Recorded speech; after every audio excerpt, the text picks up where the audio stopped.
Okay, everybody, check this out. This is episode number 7 on Festool Shop Talk, of course, because you just hit the button to play us. This is a very special one for me because I'm interviewing a very good friend of mine. Her name is Alma Rosa Villalobos. She's from Chicago, Illinois, and she's the owner-operator of Pink Soul Studios. And if you're out there considering starting a woodworking business, Alma, you have to listen to her because she's just going to tell you to do it. Welcome to Festool Shop Talk. This is a real special one from me. We have Alma Rosa Villalobos.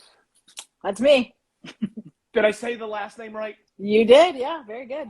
Woo, I practiced all last night to make sure. I just know you as Alma from Pink Soul Studios. Everybody, if you aren't following Alma, go follow her immediately at Pink Soul Studios. She is from Chicago, Illinois. So I got to introduce you, Alma. Yeah. And as I introduce you, I want everybody to know you're a friend of mine first and foremost, which Absolutely. is to me important. And when somebody asks me, what's Alma like? I say she's a Renaissance woman in the woodworking industry. She is a woodworker, an artist, a designer, an entrepreneur, and now a teacher. Does that sum it up?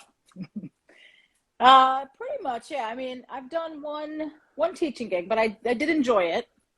I think the only thing to add is I'm a mom. I'm a stay-at-home mom, and that is actually what got me started in all of this. So good. Yeah. Yeah, and I think that was going to come out anyhow. Yeah.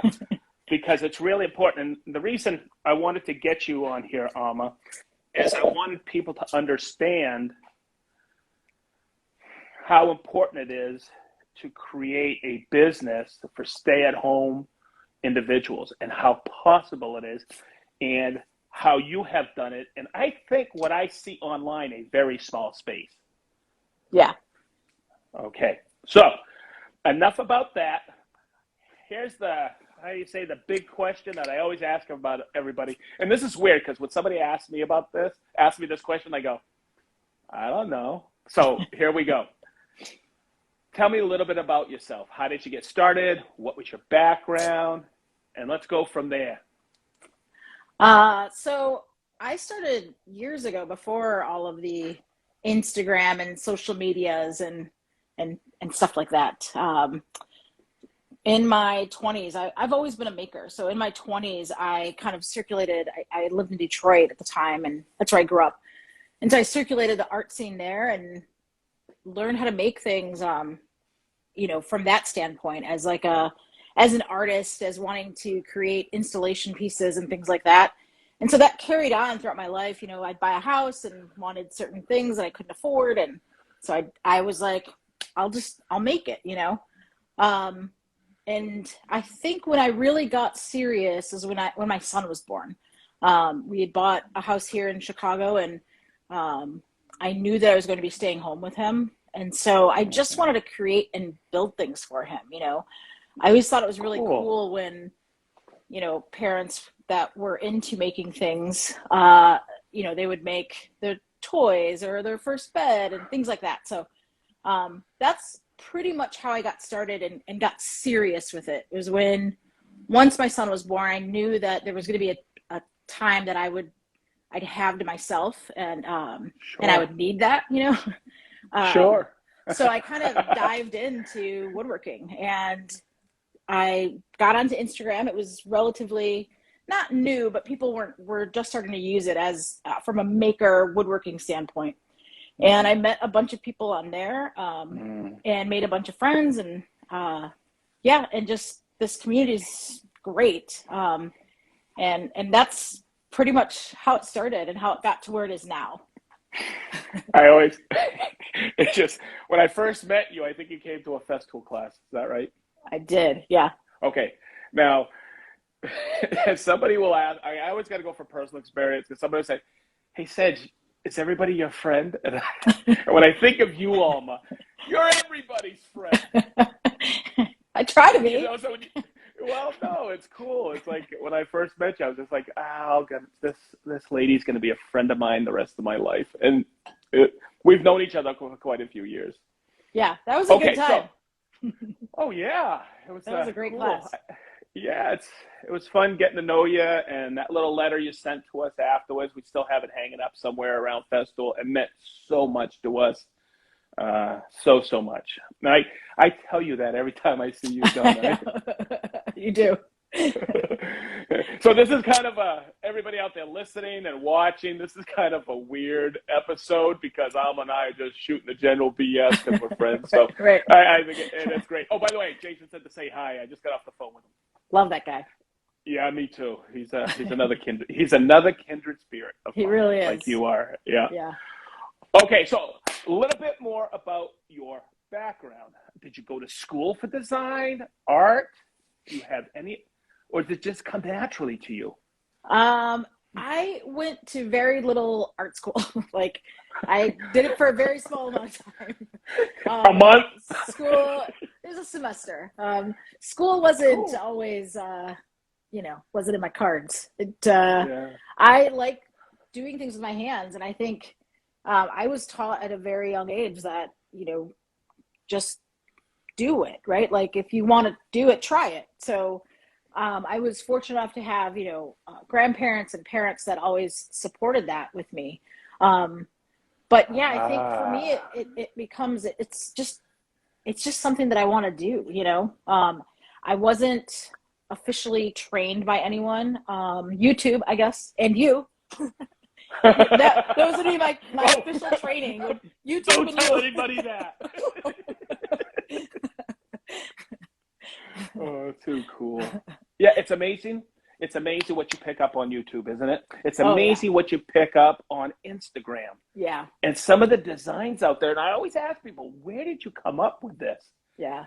And I'm totally into YouTube and social media because I think back 30 years ago, and boy, what would have my business have been if I had this at my beck and call?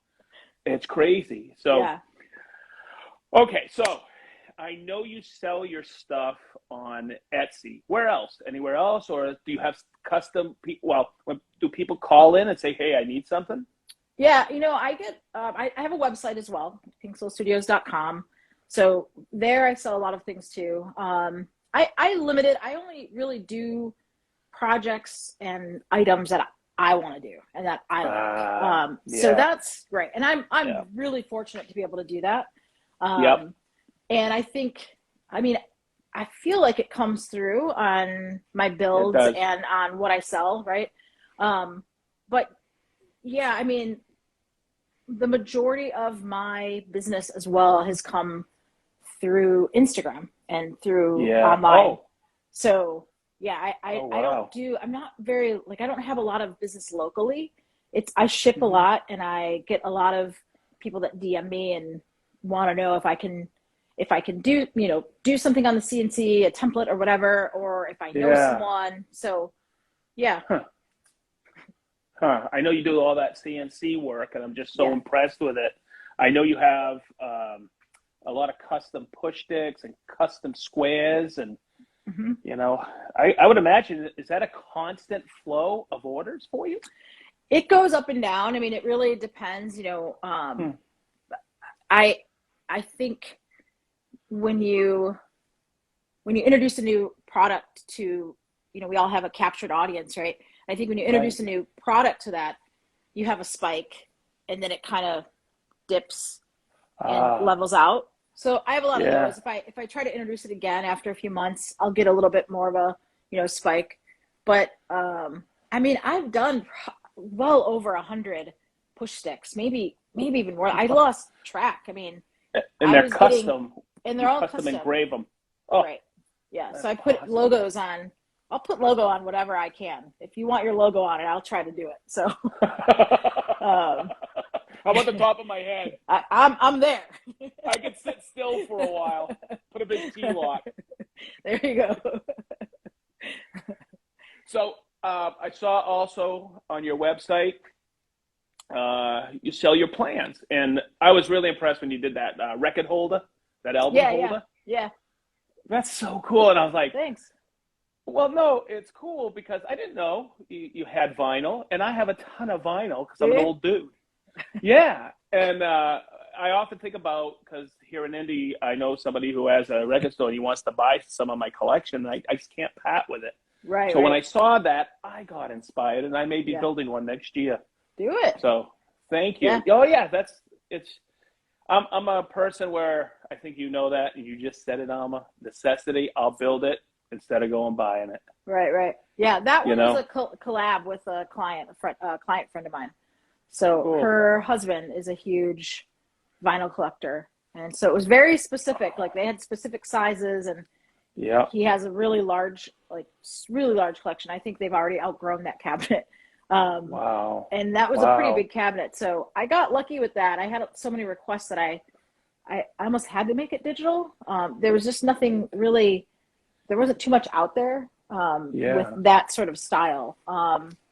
And yeah, it was fun. It was my first really all Festool build too. Like even in the plans, it's like very specific, like Festool domino, Festool track saw, like, you know. Yeah, you got him, huh? You got Yeah, him. I got him. Yeah, you know what'd be really cool is if you can make one of those for Henry Rollins, right? Because that guy's got a record collection oh my God, he's so prolific. Yeah. That's all he does is buy albums. Yeah. That's his only vice, he says. Too cool. Okay, so what CNC do you have, and how big?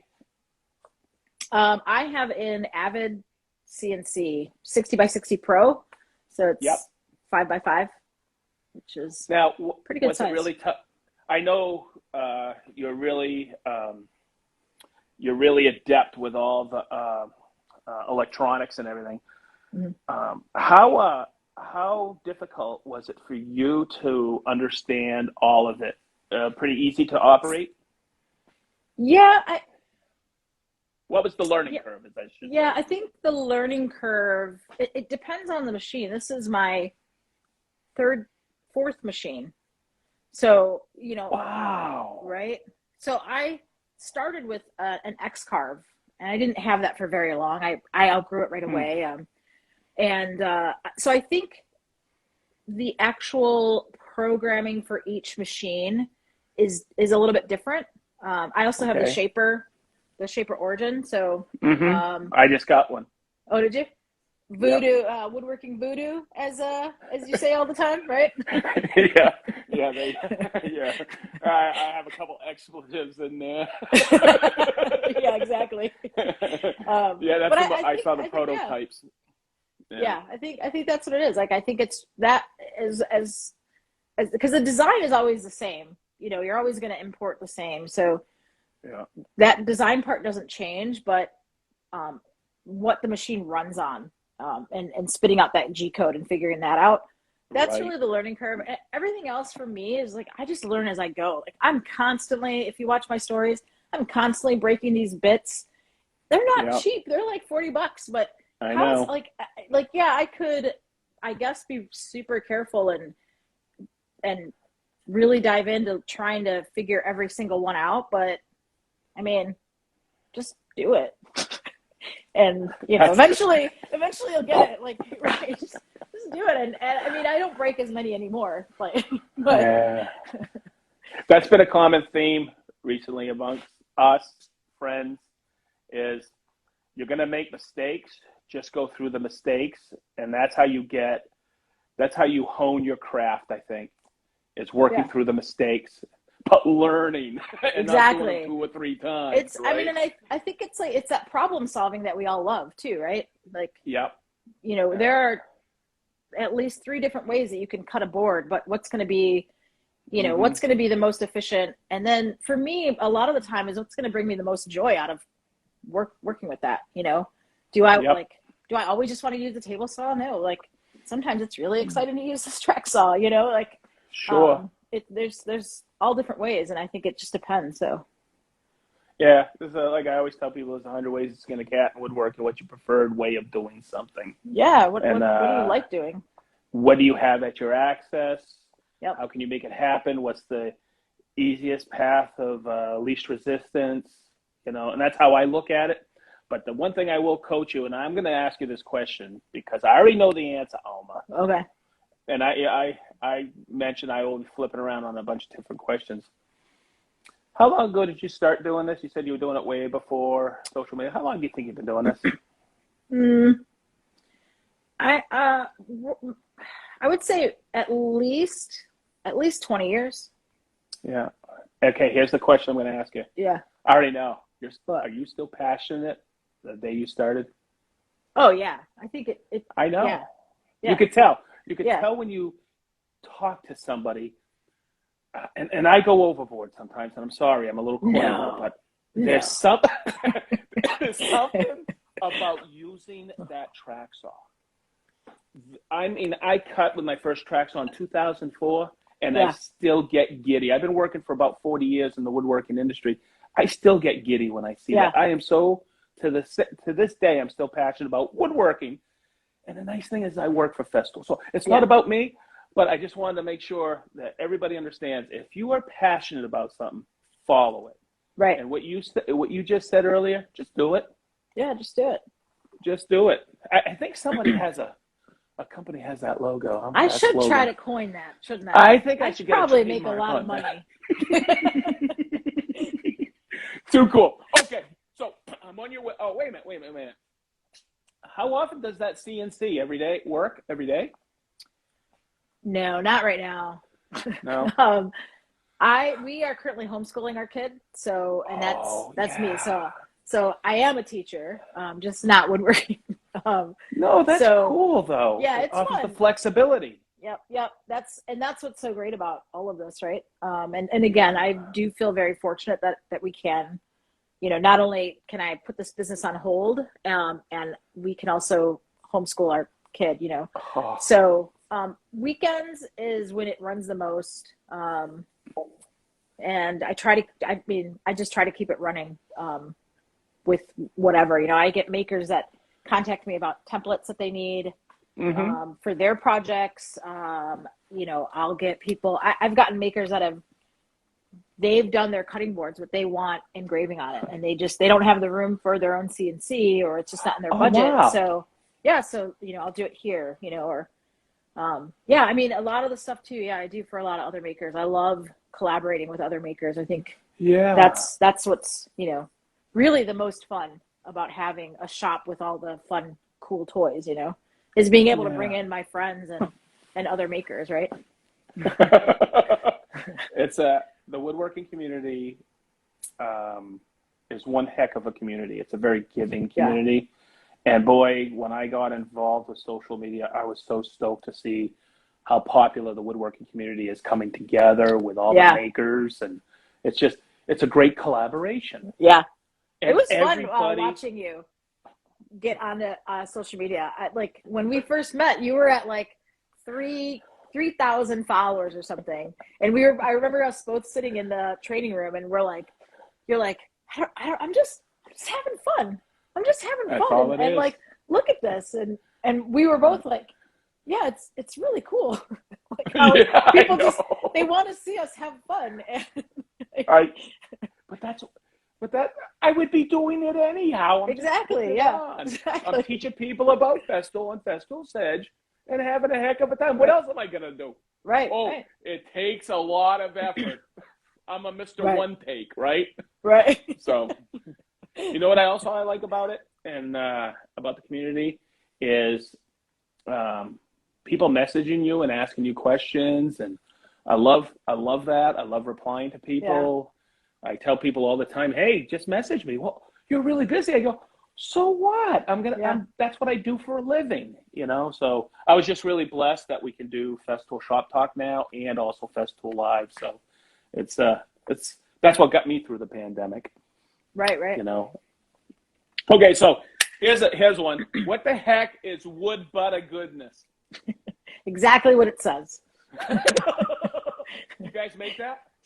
I do, yeah. I make it here, and yeah, there's no secret, right, to, what people use on their cutting boards or to Sure. refresh kitchen utensils and things like that. So you Google it online and find your own recipe and tweak it a little. So that's all I did, was just tweaked a little bit, a few different recipes that I found online, and so it's good because it's food safe. it's And totally food safe. And everybody has asked me, hey, what do you put on cutting boards? What do you put on spoons, wooden spoons? I go, now I know. Wood butter goodness. Wood butter goodness. Come on now. You know it.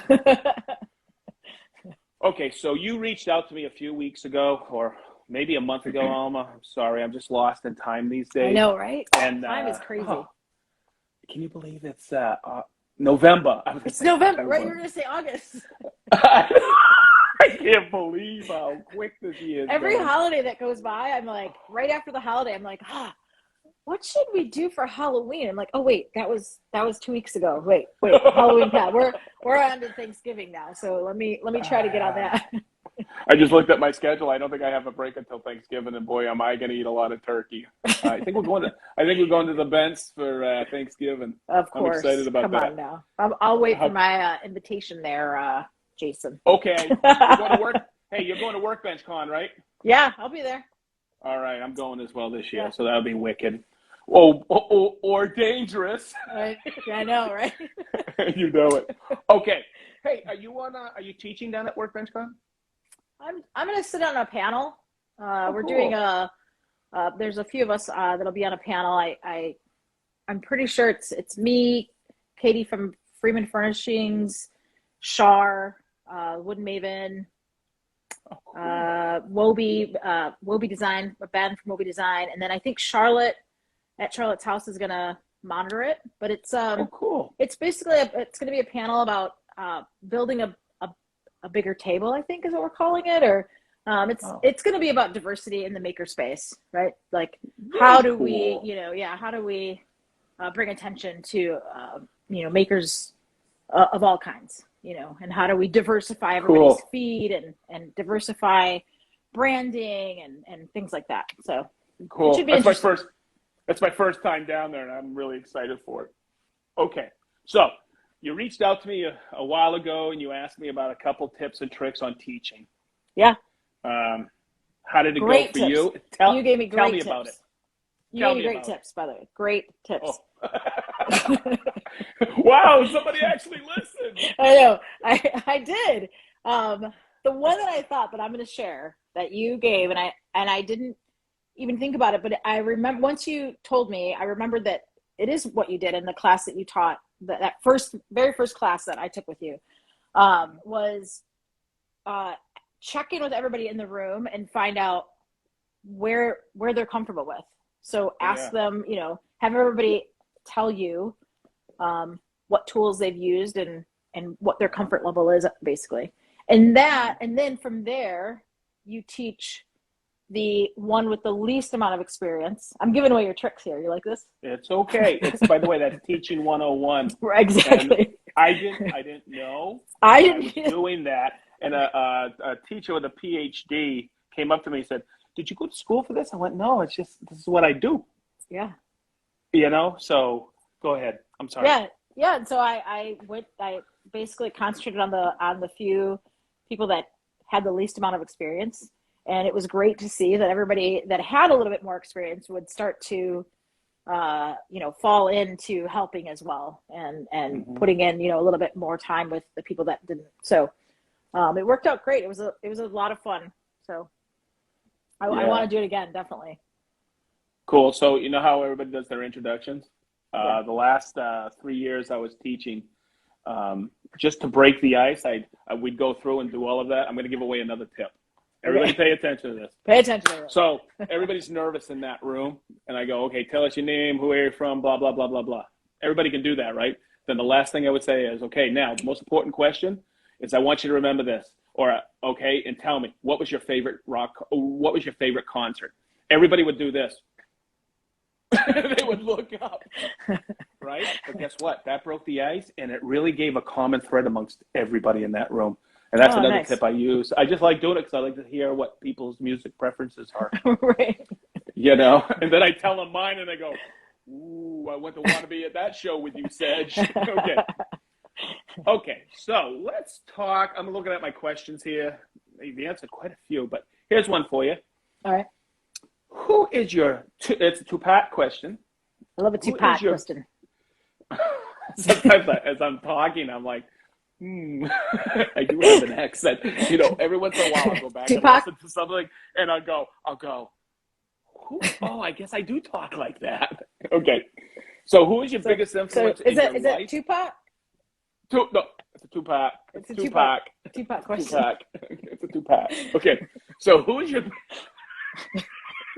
No one's going to understand this podcast. Shut it down. We're laughing too much. Whatever. Okay. So two-part question. Who was your biggest influence in your life, and who was your biggest influence in your business? This is a tough one.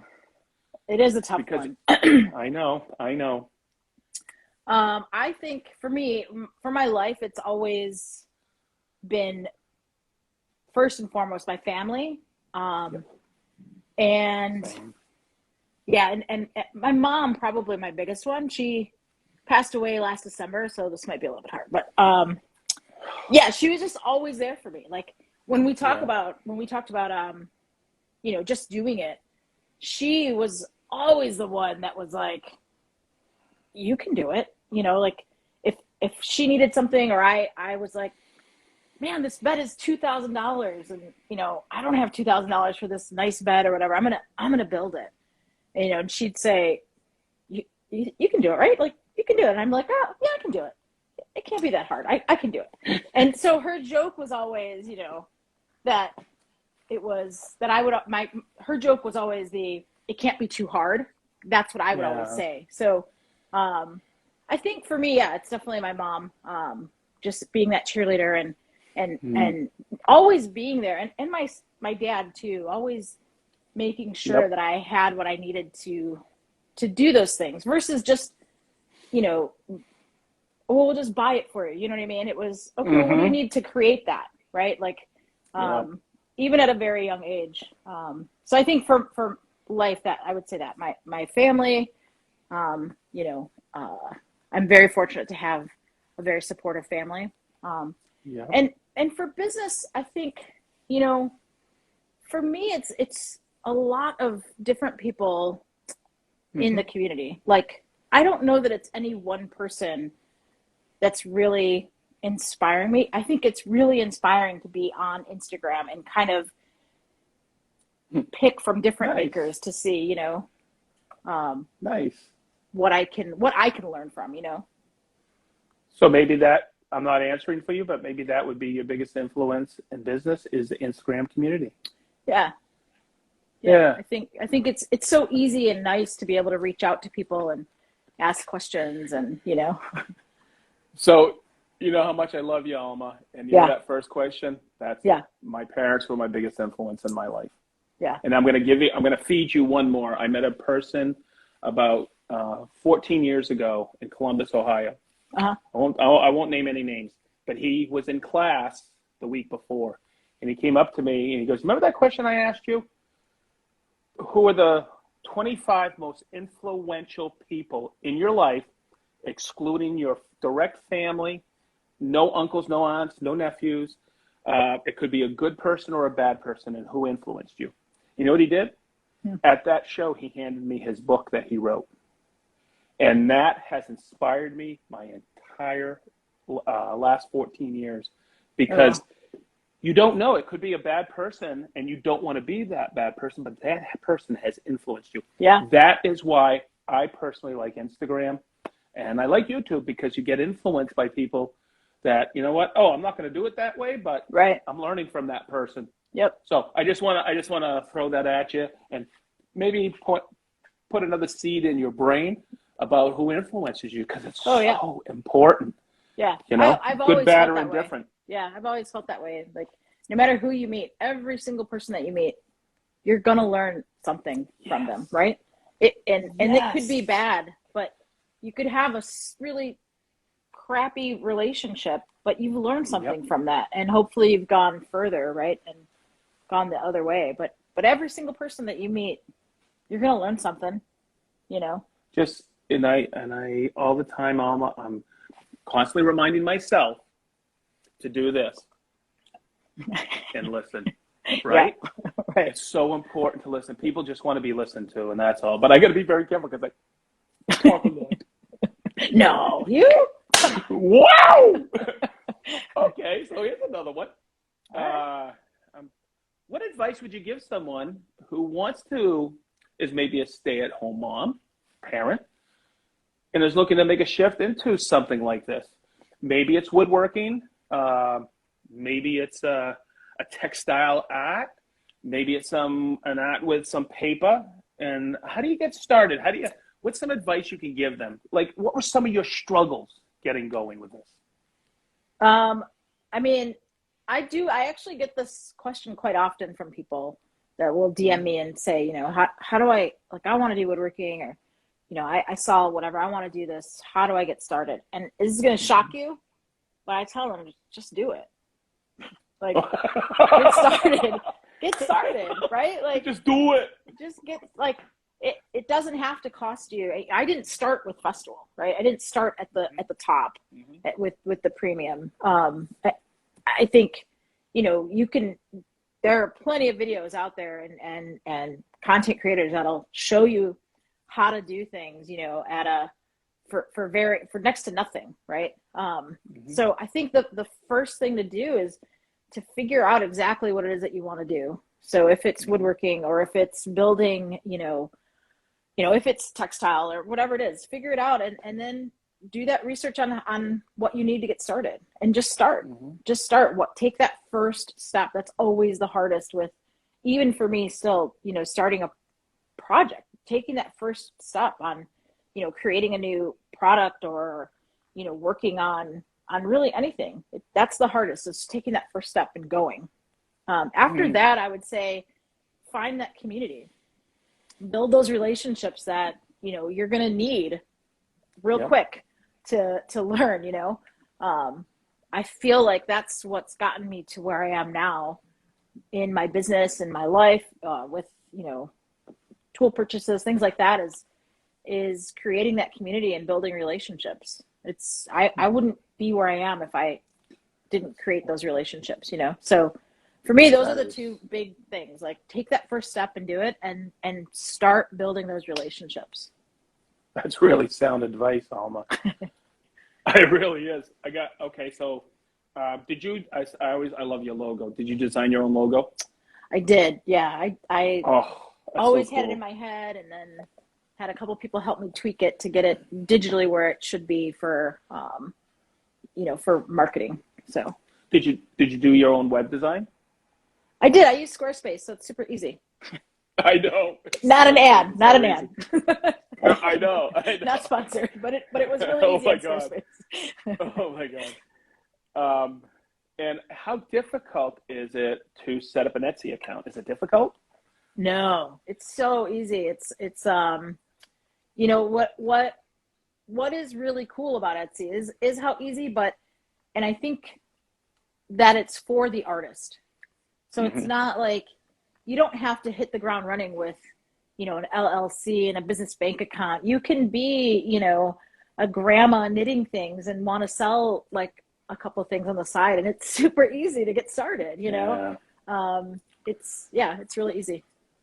That's what I wanted to get across to our audience. Just do it. Just do it. But you don't have to have all this software, or how do you say? You don't have to be so computer savvy to this. Right. They have made things really easy for you. Right. And if you have a talent, I'm going to tell you right now, if you have a talent, you need to do something with that and teach people that talent, because that's what the beauty of our community is to share, right? Yeah.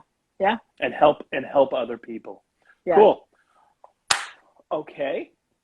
I'm going to ask you a Festool question. What's your favorite Festool? Bring it. I love the sanders. That's where I started. That was my. I think that's a first. That's a first. I know, right? that was my gateway drug though to Festool. You know, the whole reason I got into it, you know, was the sanders. It was at the time no one else that I could find on Instagram. Now this was, I think I bought my first Festool in 2017. Mm-hmm. Yeah.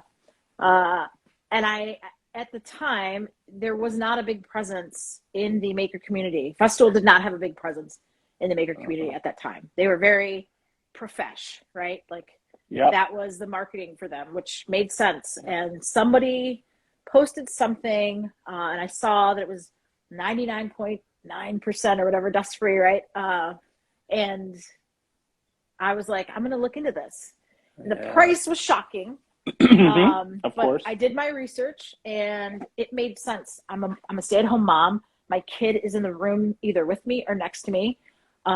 So spending that money and making that investment on myself and my business for where I was at made the most sense. And it literally changed my life. And I'm not just saying that, like, it changed the way I was able to do things, because I was finally able to, at the time my shop was in the basement, so I was able to hang out with my kid right in the next room where his playroom was and sand and not worry about, you know, it getting everywhere.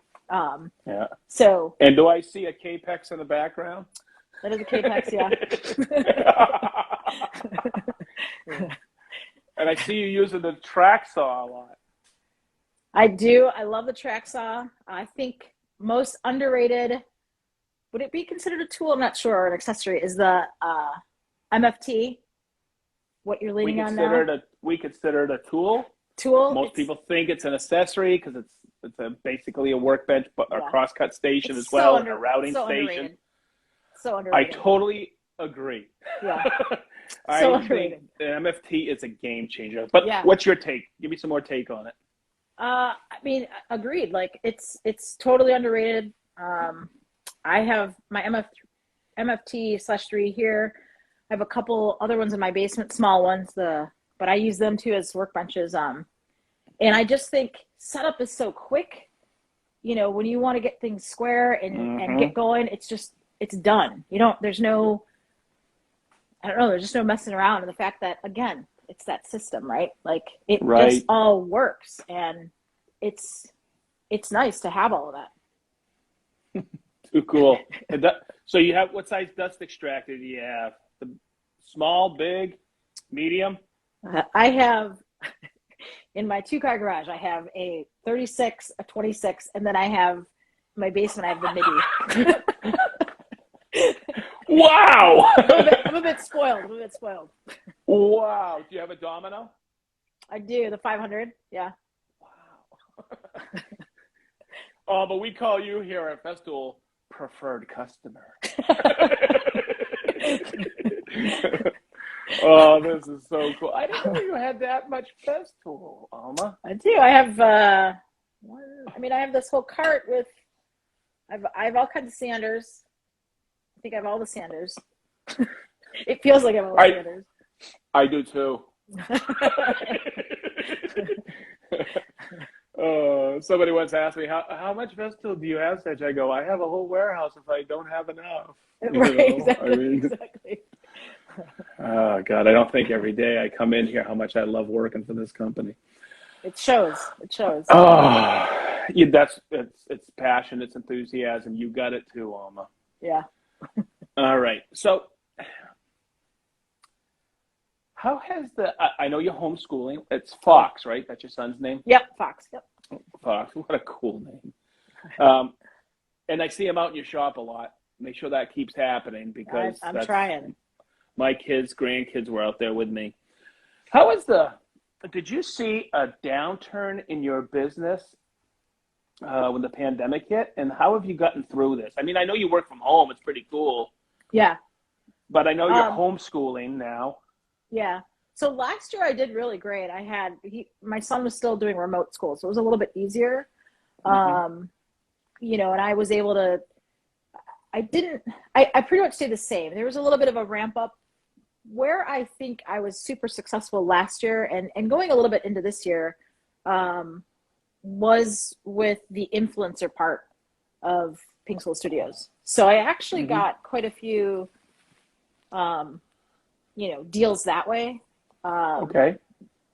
This year that I'm homeschooling, I've chosen to pretty much put things on to I'll pass jobs on, Yep. which is actually, I really enjoy. It sounds weird, but I really enjoy like being able to connect client to the right maker as well, Yep. because those clients come to me, they trust me, Yep. and they want me to do it, and I say, well, I can't. And what's a better way to say that than like, I can't, but this guy or girl, like, I totally trust. This is who I would go to if I need this done. You know what I mean? And I couldn't make it, Yeah. right? So I've been doing a lot Yeah. of that this year as well, which is the beauty fun. of networking. That's the Exactly. beauty of getting that network together, and you can recommend people, and it's just Yeah. it's a good feel, as I always say. Exactly. For sure. So, future growth. I love asking this because what's the future? What's your growth? What are your expectations? Do you want to take it further, bigger, keep it the same? What do you think? I definitely want to go further. So I think for me, for future growth would be locally. I'd love to be able to grow a little bit more locally, especially with my CNC, and be able to sort of showcase that more, with projects and things like that. But and then I think I'd like to do more. I'd like to grow more in the influencer content creator world, right? I do get a lot of, I wouldn't say a lot, but I've gotten quite a few messages from people that are like, hey, it's really cool to see somebody like you, like me, that looks like me, out there in the world. And I appreciate what you do. So I think for me, like, that would be exciting as well, to do a little bit more of that, of the content creator influencing type stuff. So that's where I'd like to grow. And keep teaching, Alma. Yeah. You're a natural. Yeah, I definitely would love to teach as well. Yes. Do more classes would be fun. Because you have to pass on your vision, as I always say, or your design vision, your artistic know-how, and also what we've been talking about, your entrepreneurship. Yeah. Just doing it, right? Yeah. And motivating people. I think you're just a natural motivator. And that's my take on it. Yeah. Because you're my buddy. Thanks. You'll always be my buddy. And I love seeing people grow. Yeah. It's fun, right? Like, it's fun seeing your friends. It is so cool. I could care less. I tell people all the time, I'm done. What about you? Right. And that's the name. Hey, I'm going to go order some wood butter goodness, baby. Get it? Yeah. Okay, so are there any questions you have for me or Festool? Man, I don't know. I didn't think of that one. I don't. Awesome. That's really good. Yeah, right. Sometimes that's the Pandora's box for me when I ask that question. I'm sure. Oh boy. Hey, imagine. when's Festool coming out with this? Yeah. I love that, by the way. When's my track saw getting here? Exactly. Mine's been back ordered for a couple of weeks. What's up with that? I go like this. I go, let me go to the factory. I'll go make it for you. Right. Exactly. Is there going to be, I do have a question. Is there going to be more swag for Christmas? I know a few years ago you guys did that. Ooh, I don't know. I need more swag, man. Okay, but I do know this. And I'm going to let a little out of the bag here. Let's do it. I think I'm able to. With the success of Festool Live, and now the success of Festool Shop Talk. Next year, we're setting up several dates across the country. I got a nod I could talk about it. Several dates across the country, whether we do it from somebody's shop or a school or somebody's tool store, wherever, or maybe a show. We're going to take Festool Live, and we'll still do Festool Live, and we're also going to do Shop Talk while we're in the area. We're going to be in people's shops. Right. So we're really excited. It's going to be across the country and also some in Canada. And I am so stoked about this because just the response I've had for a couple of things. And what I've always wanted was a Festool Live t-shirt. Right. Okay, and a Festool Shop Talk t-shirt. I'm a t-shirt fanatic. And I'll send you one of these. Double extra large, by the way. Okay. Got and, it. I want everybody to understand out there, Alma, we're working on a lot of different swag for everybody, and we're working on a lot of really cool things going forward. We got so many exciting things happening. I'm really stoked for the future of Festool and social media. Yeah, for sure. Okay. So tell everybody where they can find you. In my shop. It would be Pink Soul Studios across the board. So pinksoulstudios.com or here on Instagram at Pink Soul Studios. So way cool. Okay. And Alma, I'm going to wrap this up and I'm going to say this. We love you here at Festool. I love you. You're our friend. We'll always be our friend. I want to thank you for taking time out of your busy schedule, because everybody's got a busy schedule these days, to spend a few minutes with us on this Shop Talk. Oh, thanks for having me. This is great. Oh, my God. Always, Alma. And also, this is going to live in about a week, Big D. We're going to have it on Spotify and Apple and about 4 or 5 other podcast platforms. That's exciting. Stay tuned. Alma, you're number 7. You're lucky number 7. Woohoo! Ben was number 2. So thanks, Alma. Yeah. Tell Minnie I said hi. I will. Have a great week, and I'll talk to you soon. All right.